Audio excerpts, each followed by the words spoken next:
The thinking system got hijacked by social media and how we're using our attention, which is why people aren't having so much sex anymore. They're hijacked by their devices. All right, everyone, it's interview time, and it's a little bit different today. We're shaking things up here at Shameless Sex, and I'm here with Dr. Nan, and we're doing something that I'm a little nervous, but I'm also excited about, which is a live therapeutic coaching session. And I'm the patient.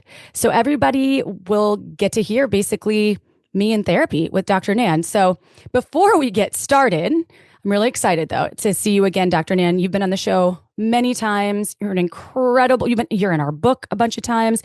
But before we get started with our therapy session, will you please just tell our listeners a little bit about you and what the heck we're doing today? Sure. I'm Nan Wise. I'm a certified sex therapist. I'm a certified relationship specialist.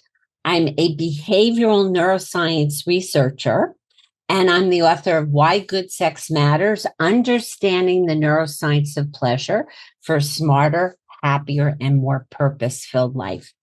So today, I'd like to do a process for you, April, and also teach the listeners, not the book, the podcast. They could be reading. They'll be reading after. They could be reading too. This comes from my chapter 7, and my chapter 7 explains how we can move ourselves forward. So traditional psychotherapy is, it's useful, but this is therapeutic coaching, which is designed to help people figure out, number one, what they want, because that helps a lot, not what they don't want. And then to tap into their internal resources to create a blueprint or a plan to move themselves forward in the directions they want to go.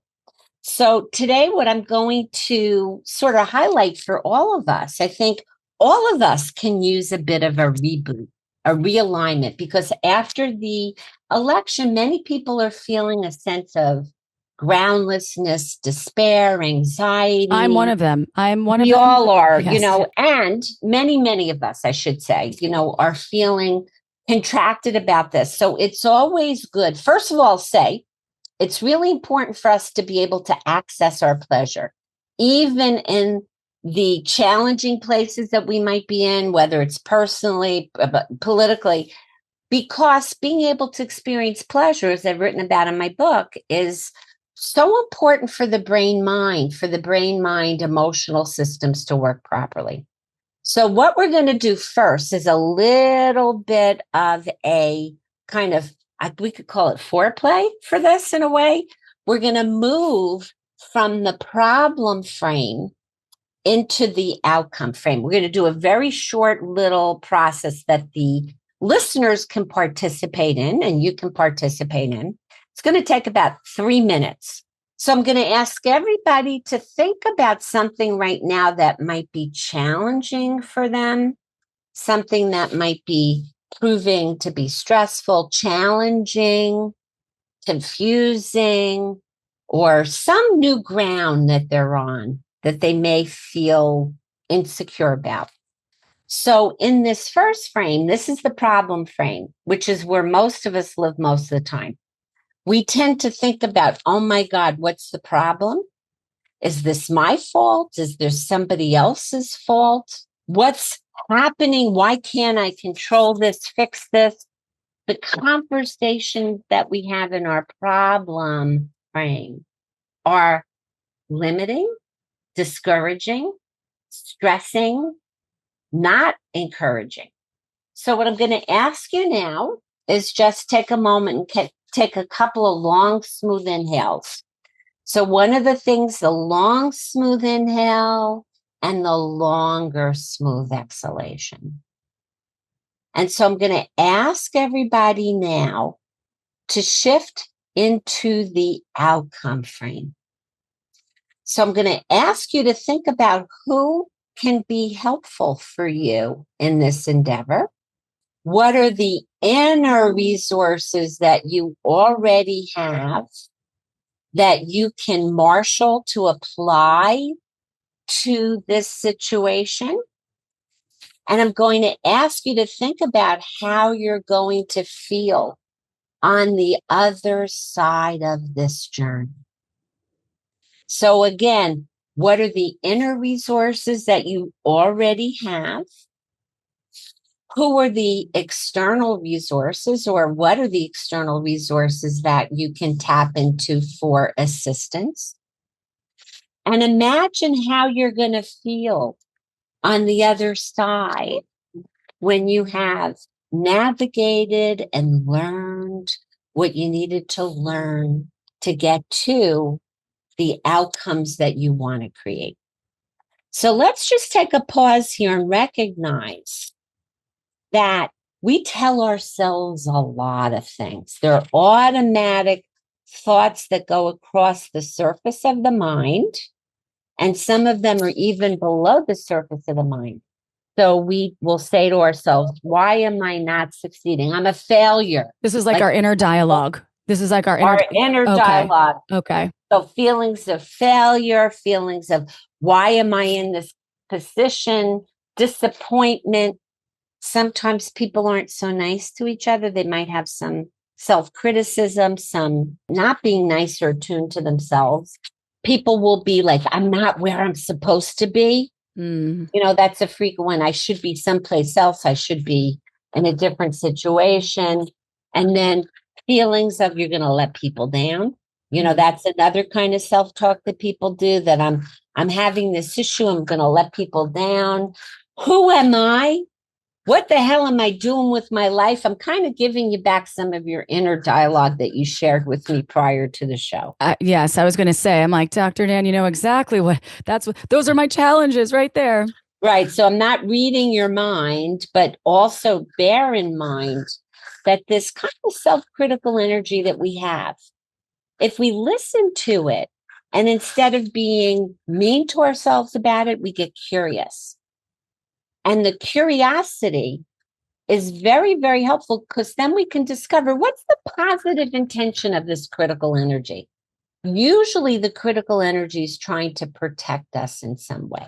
So one of the things that I wanted to talk about today before we segue into your particular exercise, which we'll call the future self exercise, is one of the things I do with my clients, and we did with you today, is have you in advance take something called the affective neuroscience personality scales. And your readers, if you're interested, I can give you the link. They can take this for themselves.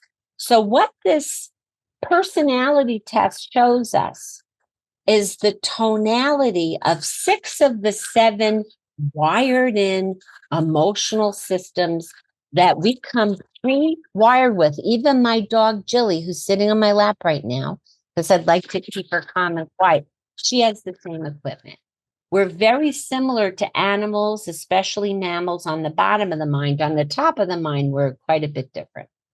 So when we know what's out of balance, so we have defensive systems. I talk about them in the book. I'm just going to give a brief overview. Meaning biologically, we're all kind of geared in this defensive system. Okay. Yeah, we are wired by nature to have these emotional instincts for survival and ultimately, hopefully, thrival. So there's the fear system, which is supposed to give us information about things that are dangerous. When the system is working well, it gives us information so that we can adjust our behavior so that we are not going to put ourselves in harmful situations. Too often, though, we have inflammation in the system based on old experiences and conditioning. So we get taught to be afraid, right?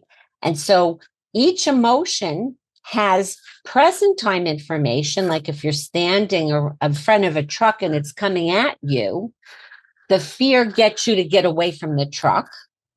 But if we're afraid, for example, to get into cars because we've had some accidents in the past, that's an example of how the fear system can be conditioned to be inflamed. Right? Does that make sense? It does. It does make sense. Right. I was thinking more in the body, but it's in the mind, the inflammation. Well, the body is the mind. So when we go through experiences that are either very bad or very good, it leaves fingerprints on these emotional systems. to pay attention, and that we store this in our bodies. The body and the mind are really kind of the same thing. Okay. So we have the fear system. We have the rage system, which is designed to get our attention when somebody's, getting in our business, taking something away from us. We want to protect our territory and all of that. The rage system, likewise, gives us information in the present time. But if you're out on the roads and you see all those hot-tempered drivers, those are people who have inflamed rage systems, and that's road rage right there. That's why they're so aggressive and uptight behind the wheel. They have inflammation in the rage system. So the other defensive systems is my favorite one because it's part of our attachment systems. It's called panic, grief, sadness. So that's the system that gets activated when we're worried about our relationships. We're worried about being rejected by culture, for example, when we're worried about being cut off from our significant others. Like, the panic, grief system, panic, grief, sadness system, when it's inflamed, can be the source of depression and anxiety disorders. When it's working properly, it gives us information, for example, like grief, heartbreak, loss. All of that is activating the panic, grief, sadness system. So those are the defenses. So let's talk about the affiliative systems. Seeking, powered by dopamine. When the seeking system is working, we have a joie de vivre, we have motivation, we have curiosity, we like to explore. All animals and people have to be wired to explore so that we can meet our needs in the world for resources, for food, for companionship, all of that sort of thing. So the seeking system, as I've written about in my book, got hijacked by social media and how we're using our attention, which is why people aren't having so much sex anymore. They're hijacked by their devices, and they're makes so much sense. They're living virtually rather in the real world. And this is also what's causing a lot of the dysfunction and division that we're seeing politically, which I won't get into right now, but it's really dysregulating a lot of people, how people's seeking systems are hijacked and gives them faux pleasures that don't really give them good information. Right. Ideally, we should be seeking things that feel good and are good for us. Companionship, connection, sex with people when we have consent for it, that kind of thing. Right. A lot of what we're seeking is faux pleasures. They're not real. They don't really work well in the brain. They don't think about instant gratification, like the instant gratification. I'm going to buy something on Amazon and it's going to arrive tomorrow and it feels really good. Yeah. And we're not, as a result, really the dopamine is a learning signal to pay attention to what's good for us and also what's bad for us. So when you think about it in a lot of ways, like the dopamine system is designed for us to be able to, go into the world and have healthy hedonism, ideally, search for things that feel good and are good for us. And that, think about it. A bag of Doritos tastes good, but is it good for us? Right? 2 bags of Doritos taste good, but is it good for us? And you'll see if you pay attention to the body channel, a lot of people are living in their heads. If you pay attention to the body channel, you'll feel like that's not good for you. Right? So let's also talk about play. Human beings and mammals learn about everything in the world when they're young by play. So play is the way that animals and people explore the world. What is happening now is we don't have kids learning as they're supposed to in real life rough and tumble play, which is why the social brain is not developing. And that's why they're not being able to connect and connect with themselves and regulate. That's why there was a lot of questions on the personality test about physical contact. Okay, that makes sense. I didn't mean to interrupt, but that I was wondering. I was like, what does that have to do with? No, that's a great question. Yeah. So, a lot of times as adults get older, their play systems get flattened. And I'm happy to report you have a very robust play system. So we'll go over your results and we'll help that inform us about how you can imagine moving forward and balancing what could be balanced a little bit more. So we talked about seeking. We talked about play. And now we're going to talk about care. The care system is designed to equip us with being able to bond with our loved ones, our pets, our partners, our kids, our parents, and ideally even our community. And it's powered by our own internal opioids. So the care system, when it's working well, gives us feelings of well-being that the dopamine system can't. The dopamine can give you the rush in the moment, but it's wanting more. Well, think about drugs. What people want is more often when it chasing comes the to dragon, the chasing the dragon thing that people talk about. The dragon, right? But if we think about the care system as the source of satisfaction, what feels good and is good for us is actually good, companionate, face to face, and sometimes flesh to flesh contact with our loved ones. So your care system was in good shape. Your play system was in good shape. Let me see if I missed out on explaining any of the systems. So we've talked about panic, grief, sadness. You have some elevation there.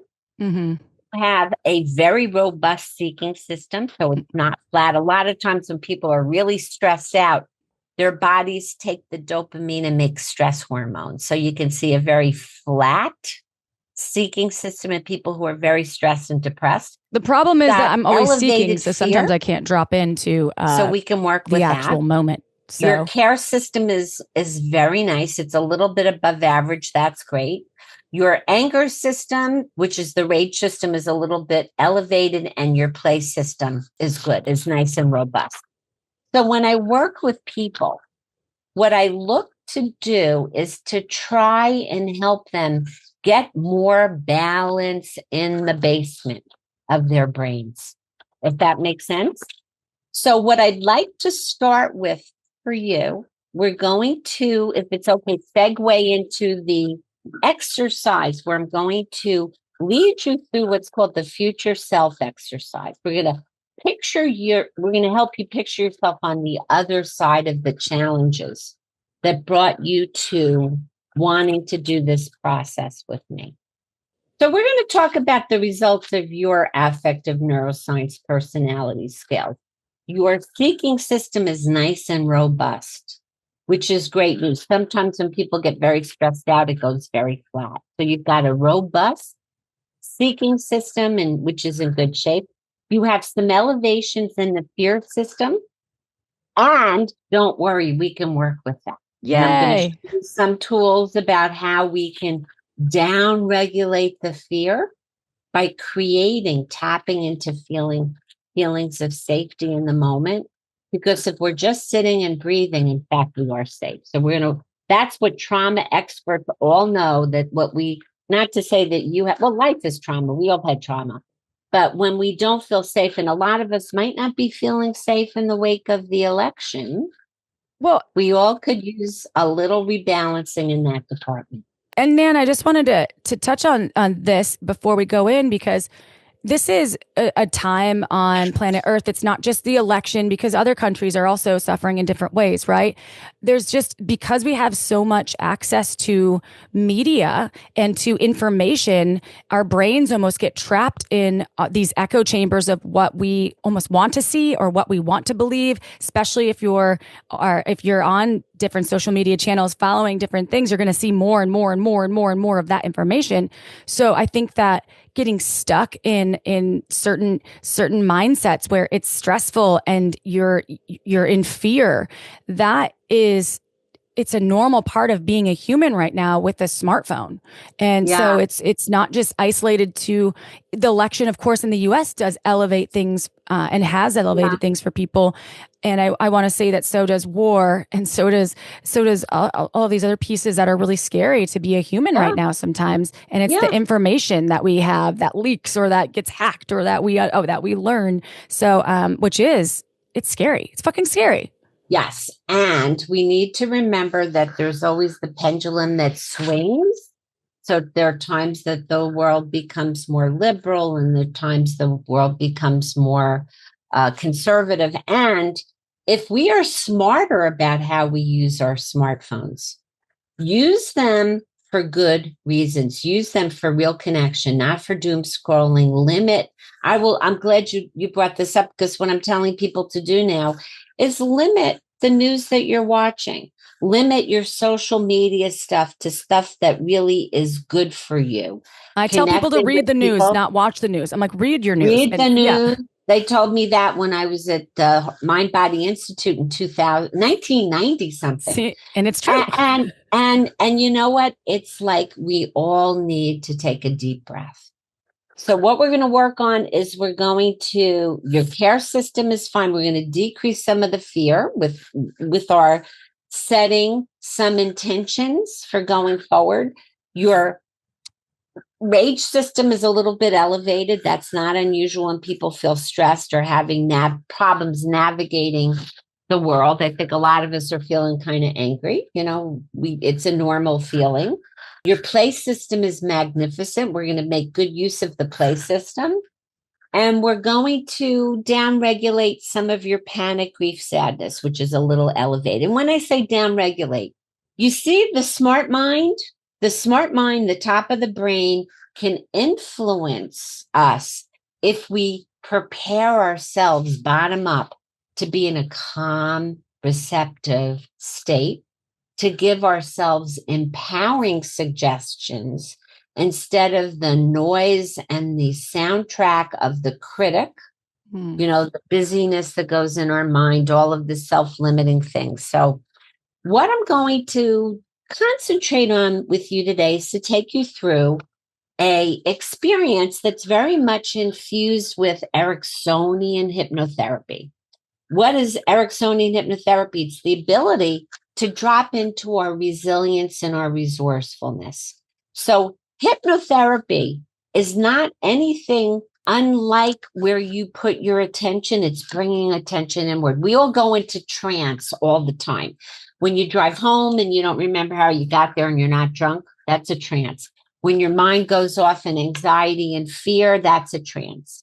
So we're going to work on how we can help you picture yourself moving forward, because I believe that some of the issues that you talked about where you are kind of redefining yourself, your identity, your work, then for the next leg of the journey. This was pre-podcast, everyone. So that's what Dr. Nan's referring to. Do we want to share what challenges I shared with you? So you people can, know? if you'd like to. Sure, Okay. Go right ahead. I would certainly ask you to do that. Well, before this session, because Dr. Nan and I had communication and I did the affective neuroscience personality skills. Right. And that's, we'll have a link to that. It's free. And I took this test.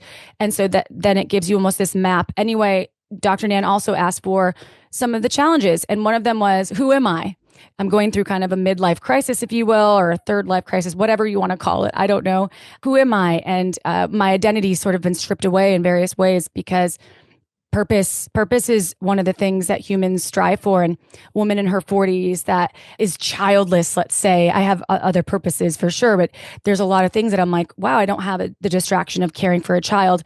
And career-wise, I identified with my career a lot. And there's portions of that are really falling apart. Not the podcast, everyone, but other aspects of career. There's shifts, right? It's not. And so fear, like the fear that I'm a failure and the fear of disappointing the people I love, which you touched on all of these things in the beginning. And those were the things that I sort of, I bullet pointed for Dr. Nan and said, well, these are the top, 3 to 5 things. And so I just wanted everyone to be aware because I feel like a lot of people are feeling the same thing. Who the fuck am I? Like, who am I? Nan, help. And you know what? The listeners can kind of ride the coattails on this, and they can think of their own situations and kind of go along the journey with us. Okay. So it's going to be like a brief couple of minutes, maybe 10 minutes of going inward. And I'm going to talk to you and to guide you to bring attention inward. So the first thing I'm going to ask you to do is get as comfortable as possible. And if you're listening at home, give yourself permission to get as comfortable as possible. And I'm going to ask you to give yourself full permission to be exactly as you are in this moment.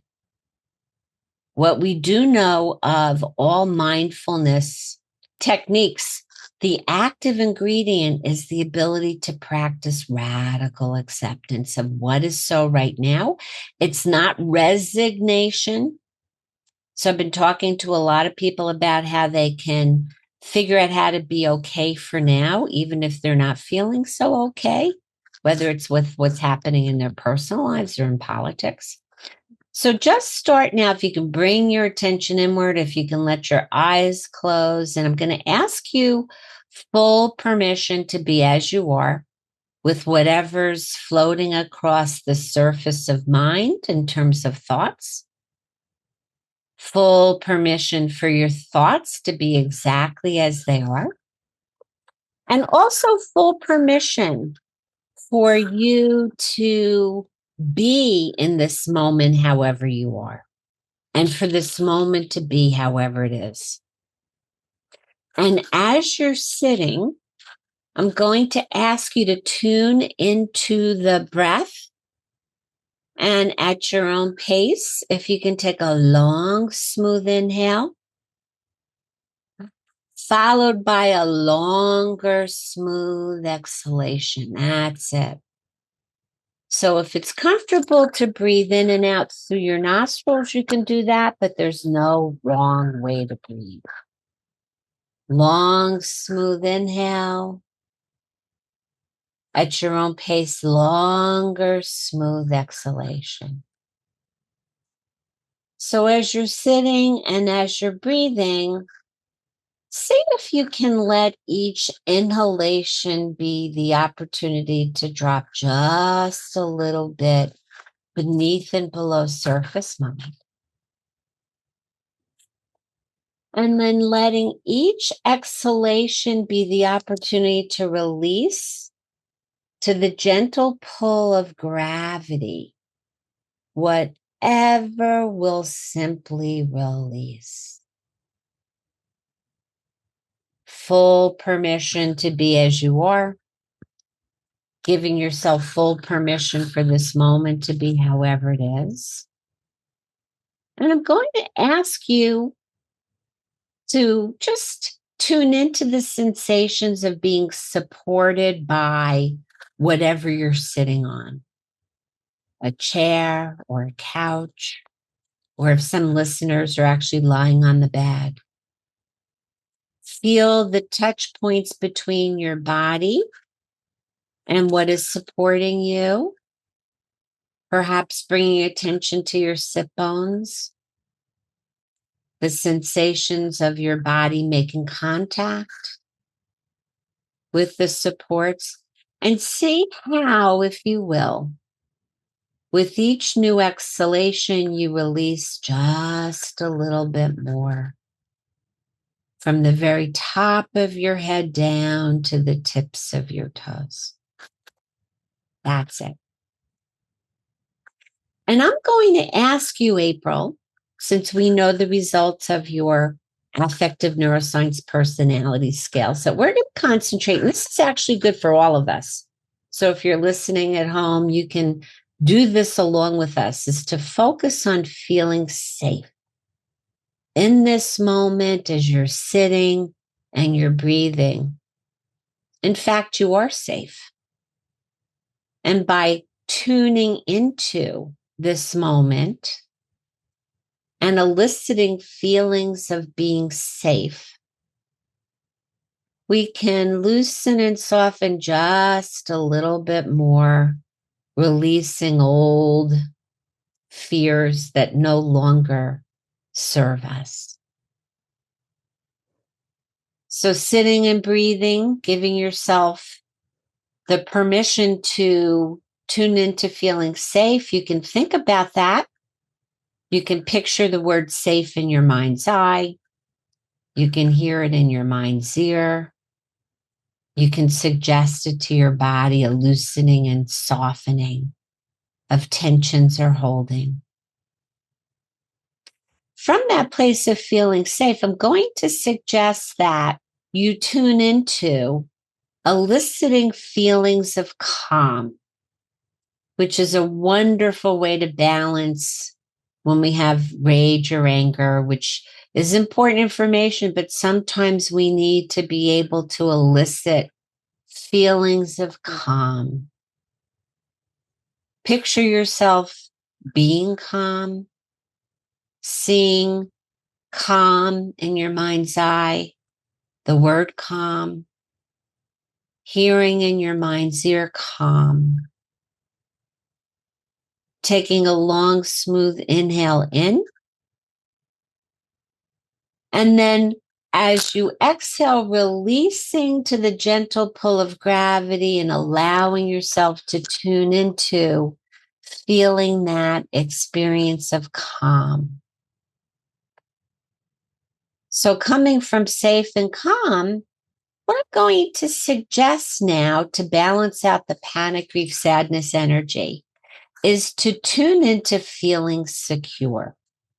And the way I'm going to suggest this is to begin a new way of thinking about your resources that you already have, all of the inner resources that you could possibly need, all of the external resources that you need or want. So when you really realize that, when you can begin to suggest it, secure, I'm going to ask you to picture in your mind's eye secure, to suggest it to your body, to feel securely held by the supports beneath you, loosening tension in your shoulders, anywhere that you might have tension. You already have all of the inner resources to create all of the external resources. That is the crux of Ericksonian approaches, of which I am a big fan.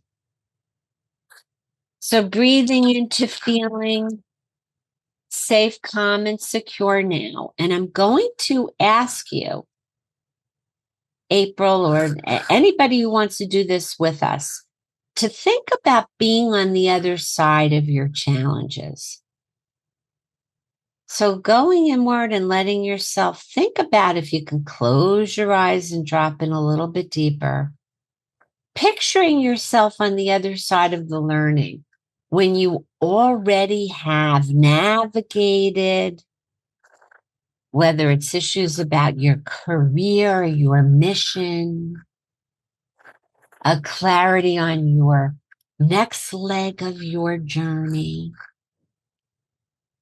from a place that feels very safe, calm, and secure, and that you have wonderful ability to access that curiosity of the seeking system, the care for yourself and for other people in the play system. Picturing you having already navigated these challenges. See yourself moving and flowing on the other side. See what's around you. Your head is nodding yes, and you're smiling.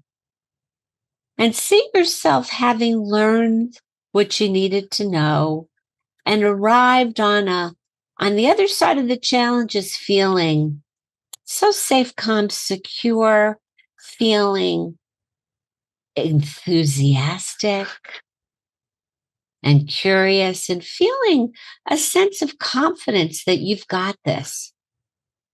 And remember, one of the things that we can all learn is that our intrinsic worth is not from our accomplishments. It's not from our doings. It's from simply being. We are worthy. Just like when a baby's born into a secure family, the family's delighted by the baby without the baby having to work for it. Although babies can be very reinforcing, they can also be challenging. So getting in touch with the intrinsic sense of your well-being, your self-esteem, your value and your worth, coming just from being you rather than your accomplishments or your path, can actually give us a sense of freedom to create. That we create from a place of just being in, like, just really, naturally creating, because we like to create. It feels good. It's good for us. It's good for people around us. So the intrinsic pleasures of a creative life. So I'm going to now, as we come to the end of this little imagination journey, the next part of this is you're coming back, which it looks like you're pretty well back. You're looking at me. Looks I'm like back. you're Yes, back. I'm back. You're back. What I'm going to ask you to do is tell me a little bit about what you were imagining, if anything. No attachment to how it looks or what it was like. What were you picturing, if anything, about the future April? I was picturing actually a unified planet, like where people just like love each other and just abundance like flowing into my life, and everybody's life around me, health and vitality, just everyone's like bodies like being like healthy and balanced. And I pictured myself not worrying or stressing about tomorrow and just being like in the present and like having the sun more in my face and feeling like the smells of the earth that are amazing, and knowing that like I am successful and I am amazing and I'm like alive and I'm happy about that. That's what I pictured. Okay, that's wonderful. So you were seeing a unified planet full of love. I see you getting a little tearful. I feel that. We Yeah. need this so badly. We need to feel and that connected Yeah. to each other and the planet with love and abundance. Yeah. Healthy, vital, balanced, present, sunshine in the face, and feeling in touch with the earth. Successful, amazing, alive woman. Yeah.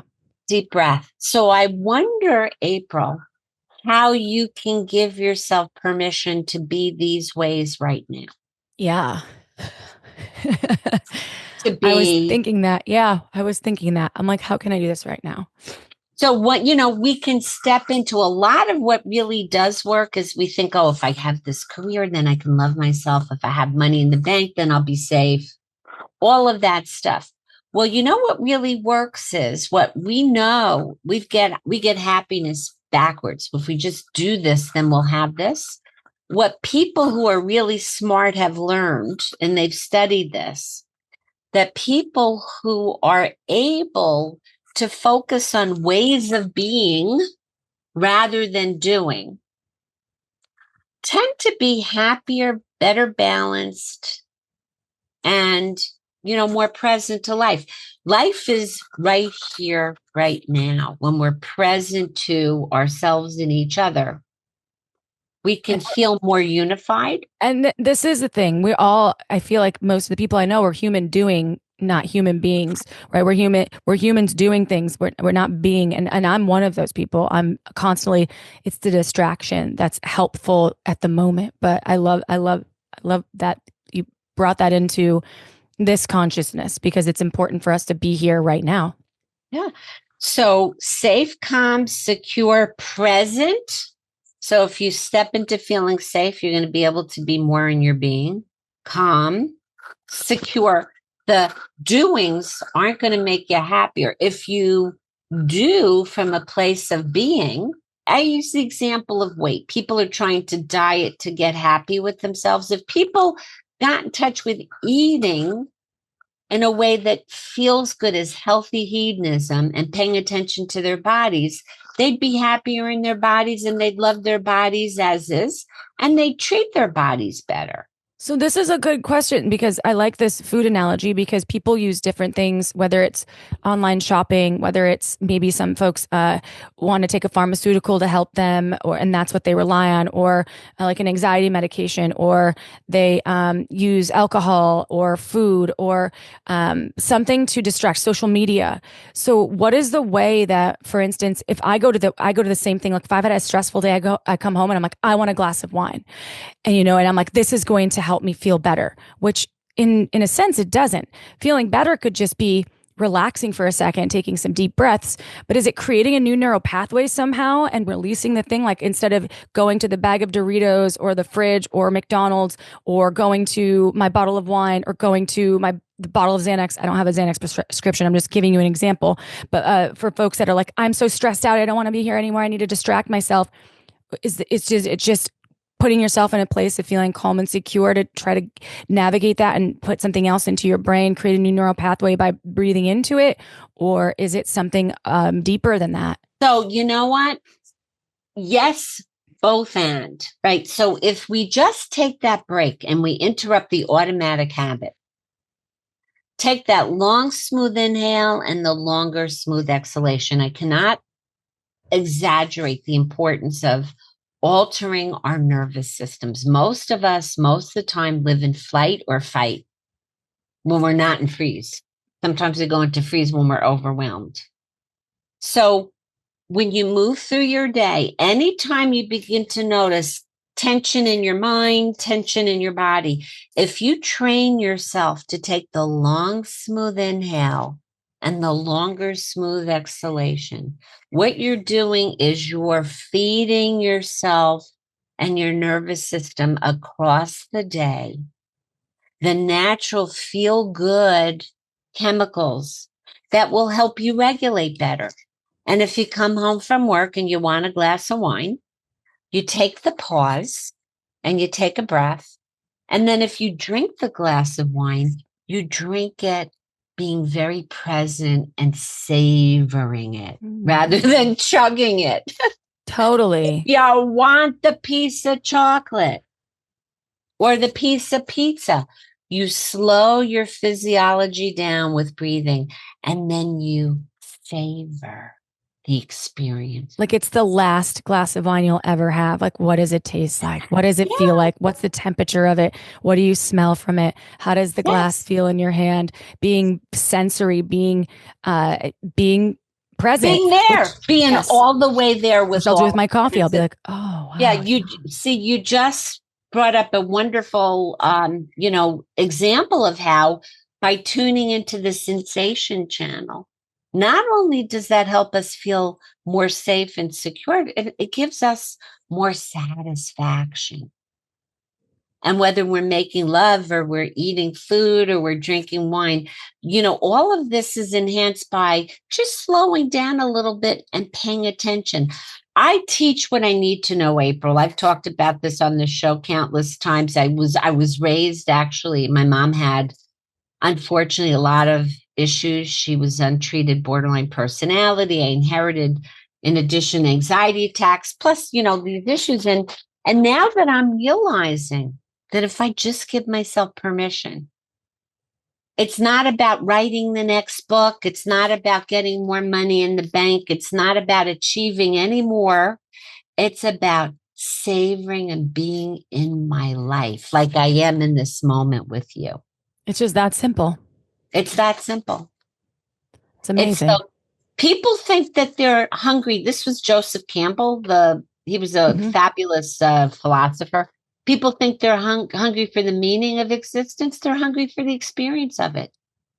I love that Ram so Dass much. said, be here now, and our minds are going to go off and we're going to go into social media and we're going to do all these things.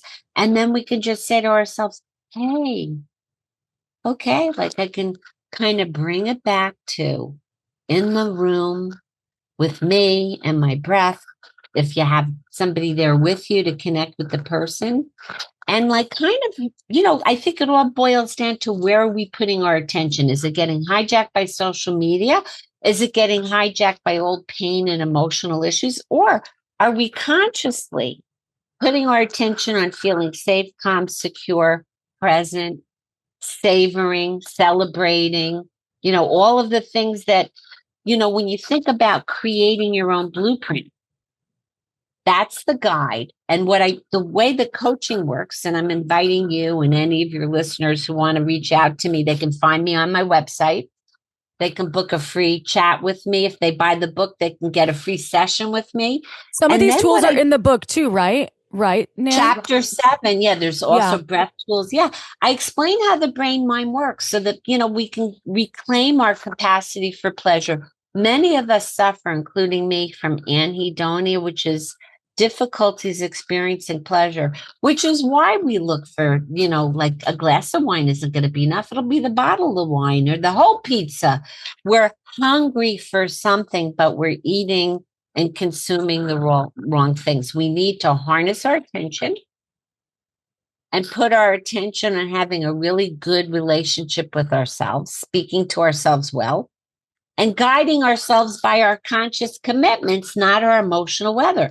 So my recipe for me is I back it up.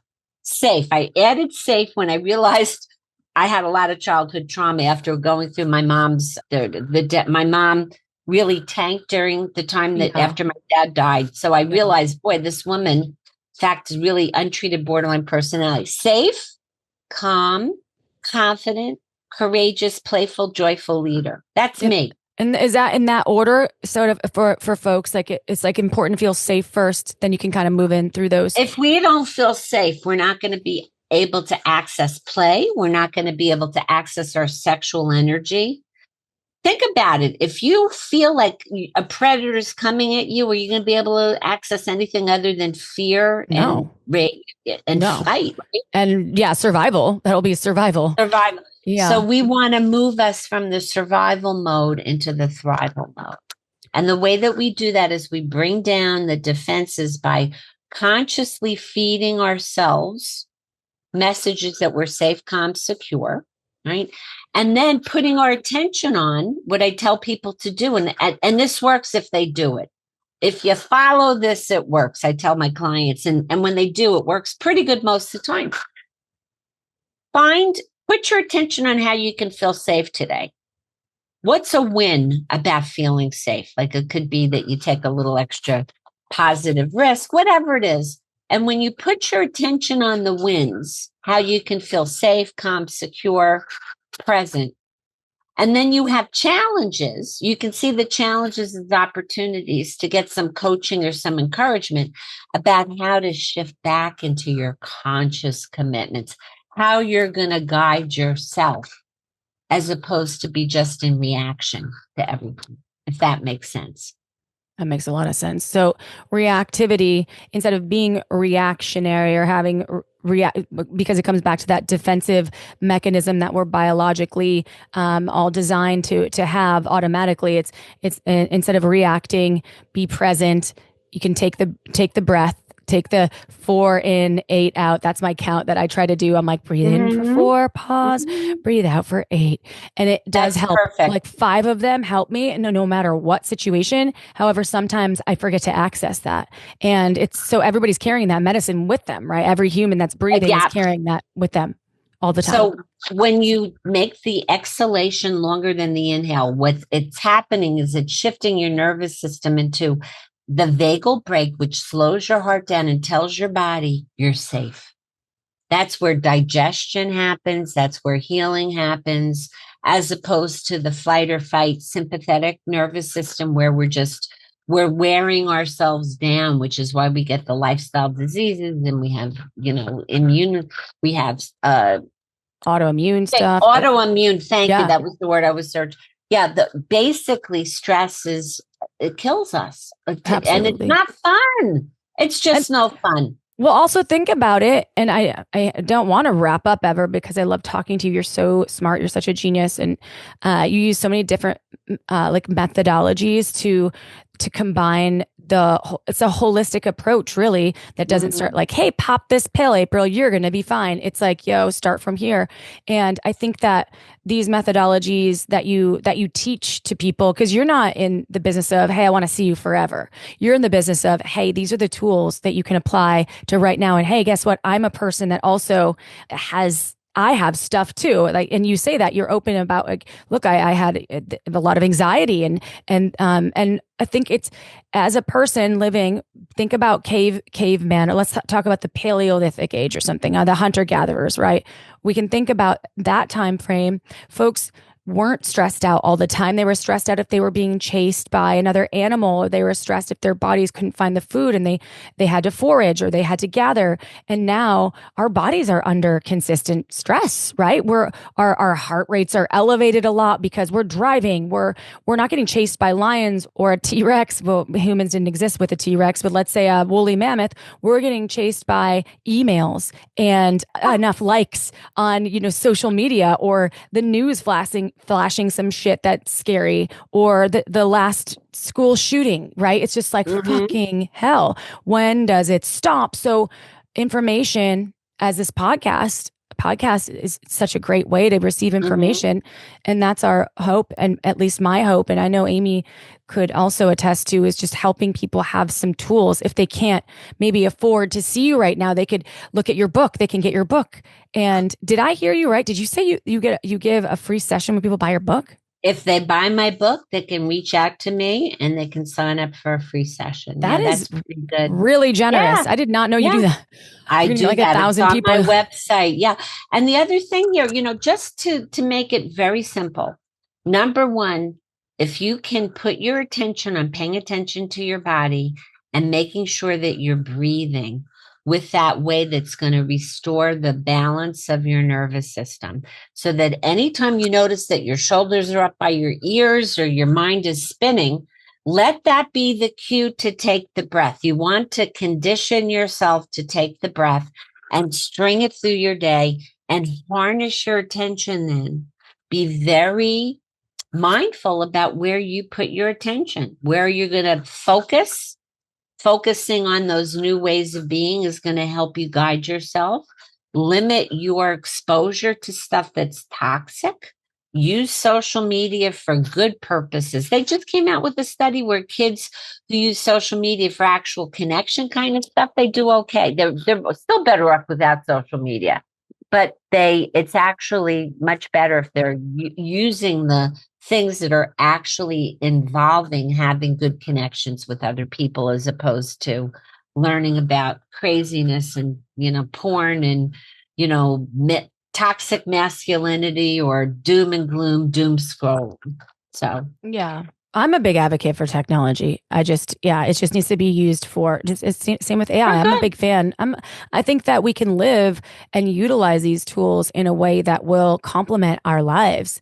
And do you want to hear something crazy? Of course, people are afraid of AI, right? They're actually one of the Ray Kurzweil, who was the guy who came up with the idea that singularity was going to happen and we were going to lose our ship because we couldn't catch up with technology. His newest book is very positive about AI. Of course, it does represent some challenges, but he thinks that ultimately it's going to help us cure, and is helping already cure, a lot of diseases, because AI can do things with like machine learning to figure out like genetic sequencing. And he thinks that AI is going to teach us we can't ignore global warming, and is going to fulfill some functions. So that was a bit of positive news. Well, think about it. People can do less. They don't have to, of course, I know taking jobs away, we don't have to go down that rabbit hole. There can be other jobs formed, meaning how can we take people that maybe were doing jobs that robots do, or writers, right? Like I'm a writer. We're both writers. Right. I'm a creator. I don't want AI to take over the podcast. I wouldn't trust the information, or I wouldn't want AI to have written a book that you or I had our names on. Right. However, we can complement that, and it can help us fact check and make sure that all of those things that there are, they're accurate, and it can really complement our world if we let it. And people can use their minds to do other things that maybe can help save the planet. And I don't know. That's my dream. Just the unity part. So, which brought me to tears. I love that too. That brings me to tears too, because I really think about it. Most people are good people, even though we have this big political divide and everything. Most people, when you think about it, push comes to shove, they want good things for their kids. They wouldn't, and we have to trust in more of the goodness and not let ourselves get divided by these fractions in social media that are stirring up all of the terrible divisiveness that we're living through. Yeah. So that's a great theme for Thanksgiving. I know we're not going to have this before Thanksgiving, but going into any holiday now, if we're reaching across the table to somebody who's got different beliefs, what we need to do is get the understandable part, really, rather than being in our judgment and thinking off, oh, anybody who believes different than me has to be immoral, they have to be racist, whatever. Rather than rushing to judge, let's find the understandable part. And curiosity, Dr. Nan. Curiosity, care, and play. Yes. And that's I just read a book on that on Blinkist about being curious, because I have friends that are dear to me that don't have the same beliefs in certain sectors and political sectors, and instead of being like, I can't talk to you anymore, I'm like, hey, can we talk about this? I want to learn more about why. I love you as a person. Let's talk about why. And even if it's not political, it could be different views on AI, but being curious. And that's something that I have been practicing. It's difficult because I'll get triggered, but then I'm like, take the deep breaths. Take the deep breath. Let's get more curious. And remember, we're more alike than different, no matter what color of our skin or our sex or whatever. And find the understandable part. It's the same thing we need to do in couples therapy. Find the understandable part. And then also remember, a lot of this stuff doesn't really apply to our everyday lives being together. Being in the room with somebody is not about politics. It's about presence. Yeah. And I love that. And how can people, so of course, this was a bit different of an episode, and it was really cool. And thank you for therapizing me, doing the therapeutic coaching, as you called it. And because obviously Dr. Nan, she lives in New Jersey, so she is a PhD and a doctor in neuroscience.